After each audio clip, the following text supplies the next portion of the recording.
Office of Broadband. It's been a great partnership, and we are delighted to continue it. It's a great resource for folks across the state, and we enjoy being part of this partnership. So, Devin, without any further ado, I will turn the microphone over to you. Wonderful. Thank you so much, Mike. Hi, everyone. Happy Wednesday. Hopefully you can see my slides here. But for those I have not met, my name is Devin Bronstein, and I lead the Illinois Office of Broadband. And this is our weekly webinar series diving into different topics related to Connect Illinois Round 4 and the forthcoming Broadband Equity Access and Deployment Program Notice of Funding Opportunity. So each week we cover a different topic, specifically topics that might be different than previous rounds of Connect Illinois, although today's topic is the same as previous rounds. So today's topic will be running through the GATA portal and everything that you need to know to make sure that you're able to receive and apply for a state grant. So excited to have our guest speaker, Amber, here today, who will walk through the portal and all of the details and requirements that you need to know. If you have not applied for a state grant before or not been a state grant recipient, pay extra close attention. This will be really important to make sure that you are eligible to receive state funds. And if you've had any challenges in the past with anything around GATA pre-qualification or the GATA portal, this is a great opportunity to listen to Amber's presentation and then ask any questions that you have. So before we dive into that, I'll do a really quick recap of why we are all here for any new folks in the room. So we are here to implement the BEAD program, a federal broadband deployment program where the goal is to make sure that everyone in the country, including all of Illinois, have access to high-speed, high-quality, affordable broadband internet. So this is a federal over $42 billion program, and we are implementing it here in Illinois. So Illinois was allocated $1.04 billion to achieve universal connectivity. So we'll run a big sub-grantee selection process that we are finally getting really close to launching. Some more details on this slide. We'll have a low-cost affordability option. We will prioritize fiber projects, end-to-end fiber projects, but are excited to accept applications across the spectrum of reliable broadband technologies and alternative technologies. And we will prioritize projects in the order of unserved, underserved locations, and then community anchor institutions. This is our timeline of where we are. We are still getting close to, but not quite at that sub-grantee selection process. I would say, biggest update from last week to today is that all of our pre-qualification feedback notices have gone out. So you should have received either the final confirmation that your materials were A-OK and ready for the sub-grantee selection process, or some final feedback on things to make sure that you incorporate when you do submit your formal application once that wave 1 opens. We are pulling together a sort of final letter summarizing all of that for folks who did participate in pre-qualification. So that is kind of the next deliverable to expect. Outside of that, I think I shared we got approval on our notice of funding opportunity internally. So now we are putting the finishing touches on it so we can post that soon. We are still waiting on our final BEAD map approval, but I am told by NTIA that we are kind of in the final stage. They had one sort of final ask for us. So once we answer that, we will hopefully be rolling towards approval. Once we get that data approved, we'll incorporate it in our map. We'll publish a CSV online and make sure that everyone knows where you can find it, where it is, so you can start thinking about your application. And without further ado, I will pause on this sort of BEAD recap and hand it over to Amber, who I think will share her slides to talk us through state grant pre-qualification requirements. All right, thank you, Devin. Let me go ahead and share my screen.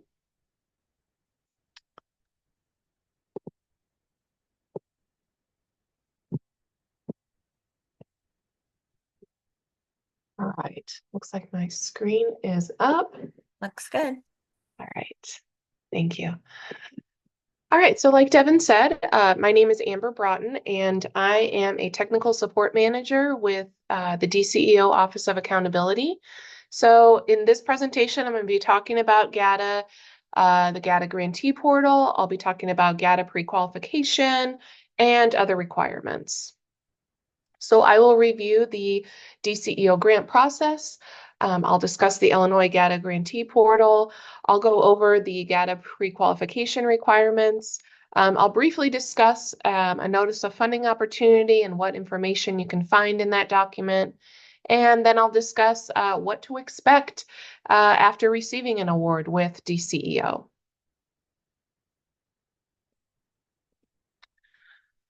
All right, so this slide shows a big picture overview of the DCEO grant process, so the state of Illinois process. So it goes pre-qualification all the way to the closeout of the grant. And I'm going to be speaking in general terms about the DCEO process. We have GATA pre-qualification, which I've heard that there is another pre-qualification with this program, but I'm going to be talking specifically about the GATA pre-qualification that you're going to see in the NOFO. So all pre-qualification items must be in good standing. You'll need to complete the Fiscal and Administrative Assessment Internal Controls Questionnaire, or ICQ, and that is due every state fiscal year in the GATA grantee portal. Once those pre-qualification items are in place, then it's time to submit your application documents. Those application documents are reviewed by a merit review committee. Every applicant will receive notice from DCEO if they will be awarded the grant they applied for or not. Next, we move on to the grant agreement. So all applicants that are to be awarded the grant will receive a notice of state award, or a NOSA, to accept in the GATA grantee portal. After that, you are assigned a DCEO grant manager, and they will begin developing the grant agreement. So this grant agreement is a document that will lay out all project expectations and grant requirements. The grantee reviews and signs the grant agreement. DCEO reviews and signs the grant agreement, and then that grant agreement is considered executed. As the grantee begins implementing project objectives, periodic financial reports and periodic performance reports will be due to your grant manager. The grant manager and other DCEO staff reviews and accepts documents or may ask you for additional documentation. The grantee is then reimbursed for expenditures listed in those reports. Monitoring is needed for adherence to the terms and conditions of the grant agreement. Also want to note that annual audit reports will be due in the GATA grantee portal. Then it's time for the closeout of the grant. The grant will be closed or possibly extended once the grant period ends. All right, so this term GATA refers to the Grant Accountability and Transparency Act, which adopted the federal grant guidance and regulations that are codified in 2 CFR Part 200. So we took the federal guidance and we are applying them to Illinois state grants. This is used across all Illinois state agencies. And we've got the GATA grantee portal, which is our statewide grant management system. This is used for grant activity across all Illinois state agencies. So if you have had a grant with DCEO, or if you've had a grant with another Illinois state agency, you might already be familiar with this portal. But if you're brand new to the portal, you'll want to click on the button in the middle of the screenshots that says Create Account.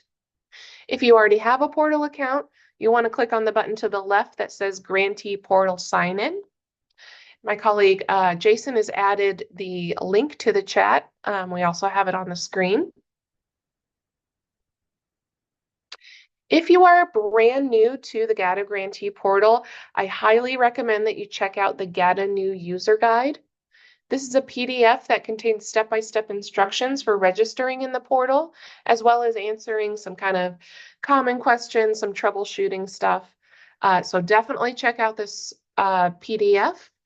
if you're brand new to the portal, but also if it's been a while since you've been in the portal, or maybe you have new staff that need to register in the portal.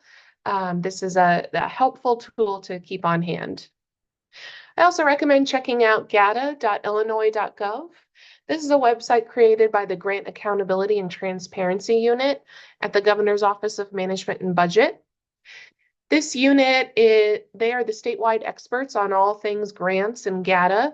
They have a large amount of information on their site. They have manuals, reference sheets, trainings on several grant subjects.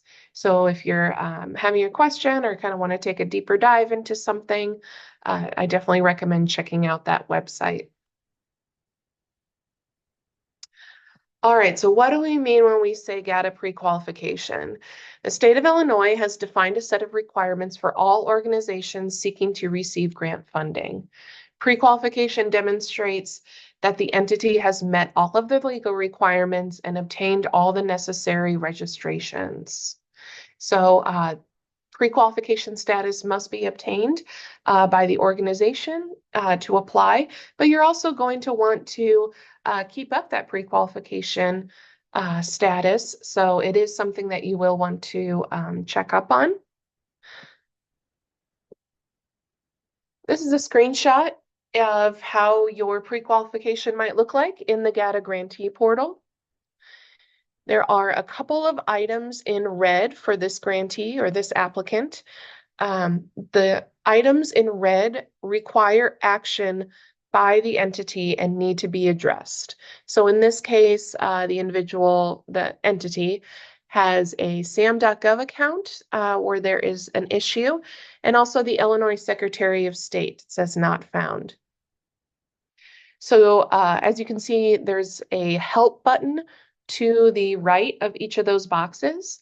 So click on that help button and it will provide you with more information on how to remediate the issue. The item in yellow is considered pending. So this is likely something that is being reviewed or evaluated by the state and should update itself within the next day or two. It's those items in red that you're going to want to address right away for your pre-qualification status. All right, I'm going to go through these pre-qualification items. Start off with sam.gov. An entity must have an active registration with sam.gov, and it must be validated annually.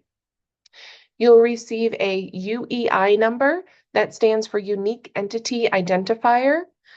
This number is used in sam.gov, and you'll also need this number when you register in the GATA grantee portal. Want to note that it is important that your sam.gov registration is set to public, not private. If your sam.gov registration is set to private, the federal site sam.gov cannot sync properly with the state site, the GATA grantee portal. So make sure it is set to public. Another issue that we often see is applicants will begin the sam.gov registration process. They will receive that UEI number, and then they will stop. There are more steps involved in the registration process, and you will need to complete the entire registration to be in pre-qualified status in the state GATA grantee portal. So make sure that you complete all of the registration steps. This is one of those items that you will not want to wait until the last minute. You definitely don't want to wait until the application due date. These registrations do take time on sam.gov. It can take up to 10 days for them to process your registration, sorry. So you'll definitely want to do this ahead of time. And of course, you can ask us if you have any questions about this. Next up is the Federal Employer Identification Number, or FEIN. This is used to identify a business entity. You likely already have one of these, but if not, the IRS provides these free of charge. Once you enter that FEIN number into the GATA grantee portal, nothing else that you need to do with that one. If there are any issues or if there's a FEIN lock, it'll automatically update from your sam.gov account. All right, the federal excluded parties list. This lists any entities that are excluded from receiving federal financial assistance. This can also be referred to as suspensions or debarments. Um, if you are on this list, it will automatically update. So there's nothing that you need to do on your side. If there is an issue, we will see it right away. And you're not considered pre-qualified. All right, to do business with the state of Illinois, entities must be registered with the Illinois Secretary of State, and they need to obtain a certificate of good standing. The certificate of good standing demonstrates that the entity exists and is in full compliance with their state regulations. So you'll need to register at ilsos.gov. They have a special section on their website for business resources. They do a pretty good job of helping assist with those certificates of good standing. So be sure that you obtain that. The exception for this requirement is governmental entities. They do not need to register with the Secretary of State, and they do not need to obtain that certificate of good standing. So this would be for nonprofits, businesses. Governmental entities do not need to do this requirement. Another aspect of the GATA pre-qualification is the Illinois Stop Payment List. If your entity is on this list, it means that the organization has fallen out of compliance. It is usually from a past grant, missing a report, missing an audit, that sort of thing. Once an entity is on this list, they cannot receive further funding. They cannot apply for grants. A grant agreement cannot be executed. The good thing is with this list is if you are on this list, it is likely something that can be reversed. So it's usually the submission of a missing item, such as a grant report. If you do see that you are on this list, please contact your former grant manager, your cognizant agency. Here at DCEO, you can contact us at ceo.granthelp@illinois.gov, and we will work with you to help get your questions answered, to see what reports are missing or who you need to contact to get this issue resolved. This is another one of those that you will not want to leave until the last minute. These things do take time. If there is reports or audits due, you don't want to leave this until the last minute. So please contact us if you have any questions. All right, the Illinois Department of Healthcare and Family Services, or DHFS, they have the authority to impose sanctions on entities. The entities on the sanction list are not eligible for Medicaid reimbursement. It is usually something pretty severe, a violation of an administrative rule, a civil law, or a criminal offense. If your entity is on this list, it'll automatically update and show up for us. The entity is not pre-qualified and is not eligible for state of Illinois funding. Couple of tips with the GATA grantee portal. Be sure to go into the portal and make sure that everything is up to date and accurate. You want to make sure that you have a current and accurate contact list in the portal. You also want to make sure that the right people at your organization have access to your portal page and that the right people are receiving notifications. So you can see from this screenshot here, it's on the main page. You scroll down to Grantee Portal Access and Organization Contacts. You click that button that says Manage, and that will help guide you through how to change the portal access. I always recommend having more than one person with access to your organization's portal page. This will make things a lot easier if someone is unavailable or if someone leaves your entity, so that you're still able to get into the portal and get that access. You also want to make sure that your entity's fiscal year end date is accurate in the GATA grantee portal. This will become important when it's time to submit audits, so please make sure that you have an accurate end date in there. All right. So notice of funding opportunity, like Devin mentioned, this will be coming soon. Every grant opportunity has a corresponding notice of funding opportunity, or NOFO, as we call it. And this document outlines all of the important details for a program and how to apply. So they all have the same layout. It'll have the program description, funding information, how much funding is available, what the awards will look like, eligibility information, who is eligible to apply, what you need to be an eligible applicant, application and submission information. Of course, this is a very important part of it. Find out submission dates, how to submit your application. Usually this is done by a link, and you upload your documents to a website. You're not emailing this to an email address, but it'll have all of that information in there. The application review information, so it will have the criteria that the merit review committee will be basing their scores off of. So you're going to know exactly what the review committee is looking for. So that's very important when you are applying for your grant. And then it'll have some more information, including contact information. It will always have a program contacted there, and then it'll always have my team at ceo.granthelp@illinois.gov. Those will be in there.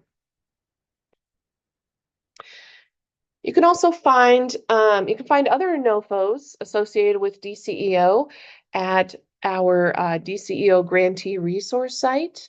So when you are on our site, you click on the button on the left that says apply for funding, and then you'll see a listing of all of our current grant opportunities with DCEO.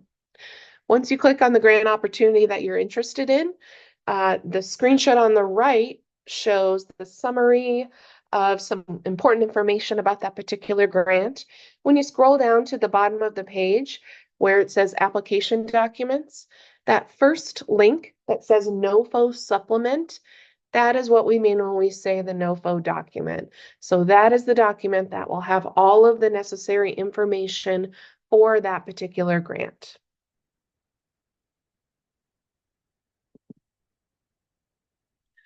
Couple of other tips with application submission. Definitely you're going to want to know that NOFO document front to back. It has all of the necessary information for you, and it's going to tell you exactly how to apply for this grant. It is not via email. It is generally via a link that you will upload the documents to. If you have any questions, you can contact the program contact that is listed in the NOFO.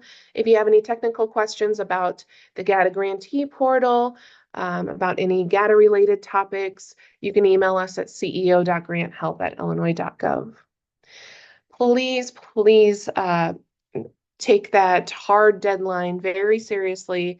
If 5 p.m. is the deadline, 5:01 applicants are not read. They are not eligible. So I always say to plan to submit at least a day in advance, leaving any time for technical difficulties, having to contact anyone. If you're contacting us at 4:57 and it's due at 5, your question will not be answered. So please be sure to leave yourself enough time to handle any issues. All right, so I mentioned that Fiscal and Administrative Internal Controls Questionnaire, or ICQ.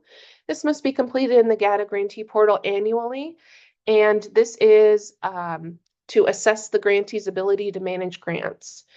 The results are used by all Illinois state agencies, and it only needs to be completed once. So you might have already submitted your ICQ for this year. The results of the questionnaire may result in specific conditions. It helps to mitigate risk and build grantee capacity. Just want to note that it is not used punitively and will not affect whether or not your entity will be receiving an award. The questions that you'll be asked in the ICQ include your quality of management systems, your financial and programmatic reporting, your ability to effectively implement requirements, and your audits. So if you scroll down from the main page, you'll see the screenshot on the left. It has the ICQ in each of the years, and it'll let you know if you are due for an ICQ assessment. And then on the right, that is how you answer the questions. It has the all the sections that I've mentioned. All right, so post-award requirements. So if you are awarded this grant, it's important to know now, kind of what to expect as a DCEO grantee. All of your post-award requirements will be laid out for you in your grant agreement. So you're going to know exactly what items are due and when. Throughout the life of your active grant, you're going to be submitting periodic financial reports and periodic performance reports to your grant manager. The reporting frequency varies, and those due dates are going to be outlined for you in the grant agreement, so no surprises there. Please keep in mind that an audit will be required for grantees when they have stated expenditures during their fiscal year. You'll upload all of your audit documents to the GATA grantee portal.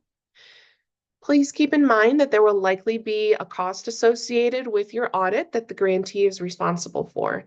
So that's something to keep in mind now. You will be responsible for finding the auditor, making sure that the audit is conducted, and any expenses related to that audit. The type of audit that will be needed for your entity for a particular year is determined by the total expenditures of federal awards and your total expenditures of state awards. When you are in the GATA grantee portal in the audit section, the first step of the audit process is called Step 1 Certification Form. You'll answer a series of questions and it will determine what type of audit is needed. So this table here goes through how that audit type is determined. But like I said, when you're in the portal, that first step will help guide you through this process. This is just for reference. So you have many resources available to you as an applicant, as a grantee throughout the life of your grant. We have the DCEO grantee resource site. We have that on the screen and in the chat. This site has those current grant opportunities that I mentioned in our apply for funding section. We also have a video training and resource library. I definitely recommend checking that out if you are new to State of Illinois grants, or maybe you're having questions about a particular GATA or grant-related subject, kind of want to take a deeper dive into that. We have a series of short video tutorials on many of the grant topics that I've talked about today and more. So definitely check that out. You're also welcome to sign up for our upcoming grant trainings through the Office of Accountability. We have monthly trainings on pre-qualification. So if that is of interest to you, I definitely recommend joining us for that. We also have monthly trainings on revolving topics. So many of the topics that I talked about today, many GATA-related topics, we kind of take a deeper dive into that particular topic once a month. We also have virtual office hours. That's every Tuesday from 2 to 3. Myself and my colleagues in the Office of Accountability, we hop on a WebEx call and it's very informal. You can bring your questions about the GATA grantee portal, about pre-qualification, sorry, about reporting, about audits, and we will help to answer your questions. If we don't know the answer, we will steer you in the right direction of who can answer that question. And of course, you can email us at our virtual help desk. That is at ceo.granthelp@illinois.gov. We man this virtual help desk every day, so we are there to answer your questions. Like I said, you have your program contacts for more specific questions about a particular program. But if it's general questions about the portal, about GATA related topics, please feel free to email us and we will help get your questions answered. Let's see. So that is the end of my presentation. I will pass it back over to Devin, see if we have any questions. Thank you so much, Amber. Looking in the chat here, does not seem like anything came through, so let's give it a few minutes. If anyone does have questions, feel free to add that to the chat and we will get your question answered. Devin, I'll kick things off. One question was submitted anonymously, and it's got some interesting implications. Are those who are in default for FCC's RDOF on the excluded parties list? Meaning, should local governments refrain from partnering with ISPs who are in default on their RDOF obligations? Yeah, great question.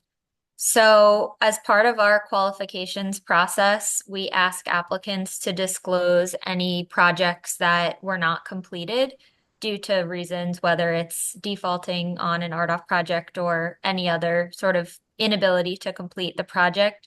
And that's something that we would keep in mind prior to confirming that that applicant is eligible to receive future funding.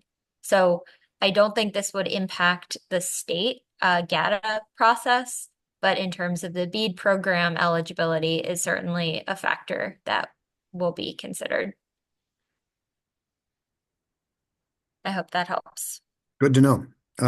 Looks like you've got a couple other questions that are starting to roll in. First one's Great. from Lena.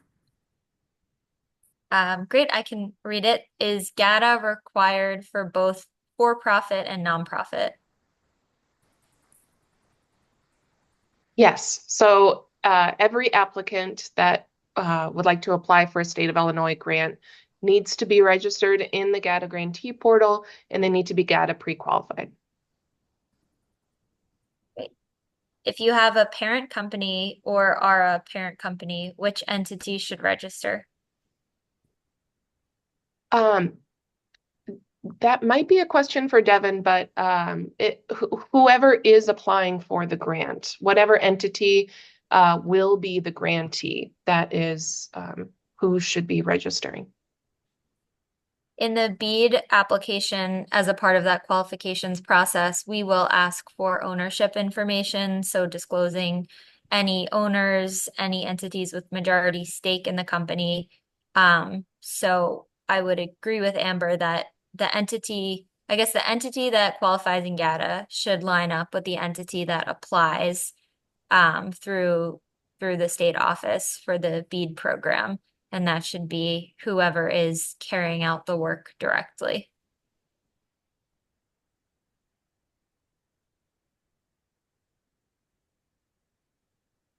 All right. Looks like that's everything there. So we'll hold on and see if there are any other questions since we do have some time.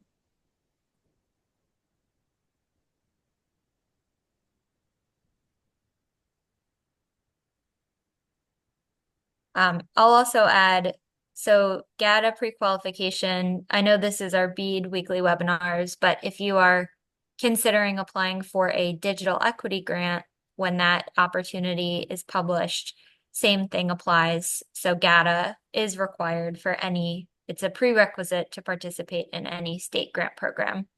So if you are a new organization, if you have not received state funds before, if you're planning on applying to BEAD as a consortium or, partnership with multiple applications, make sure that that primary applicant, especially if it's a newly formed organization, does go through the necessary steps to get GATA pre-qualified.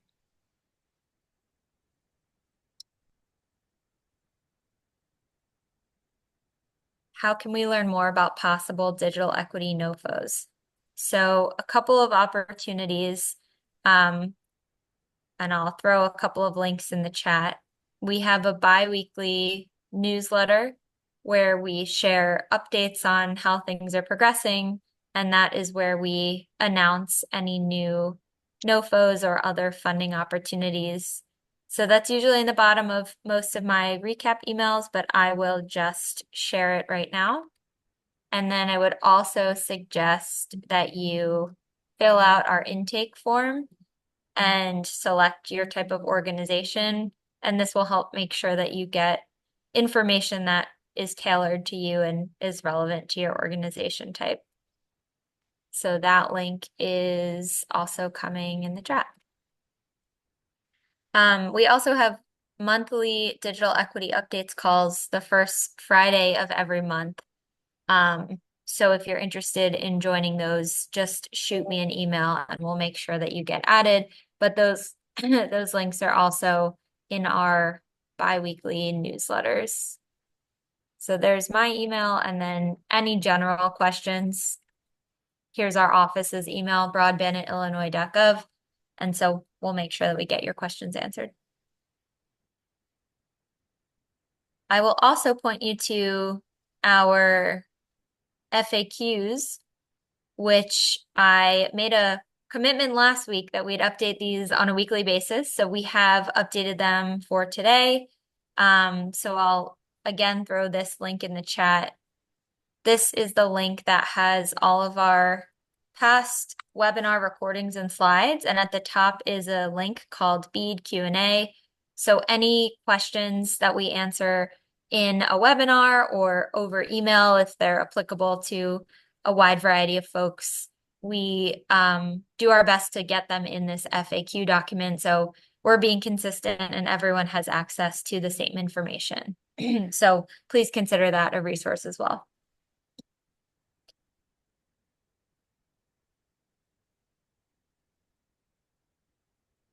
And I'll just keep talking here while we wait. I'll also share the link to our digital equity landing page, which has other resources around preparing for digital equity grants.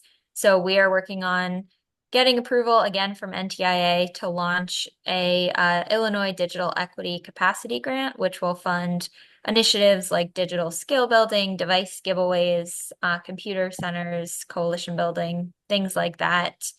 Community broadband planning. So that is something that you can look out for over the next, hopefully, 1 month. What is the status of the BEAD rule? So, Dino, I think you're referring to when our initial proposal, volume 2, was approved by NTIA on June 13th, we had to look at the administrative rules and made sure that they still reflected the updated volume 2, which outlines the process for running the BEAD sub-grantee selection process.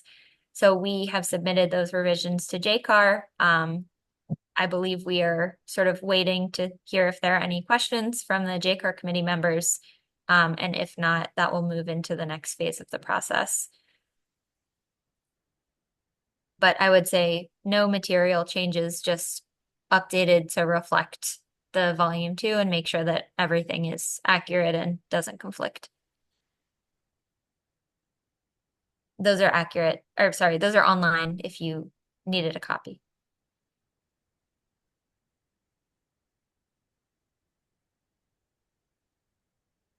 Okay.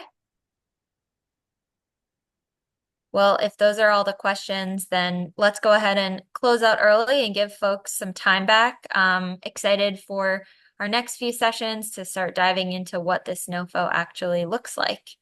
So stay tuned and look out for the recap email with the recording, the slides, and any pertinent links. And I'll make sure to grab lots of resources from Amber so you all have that handy.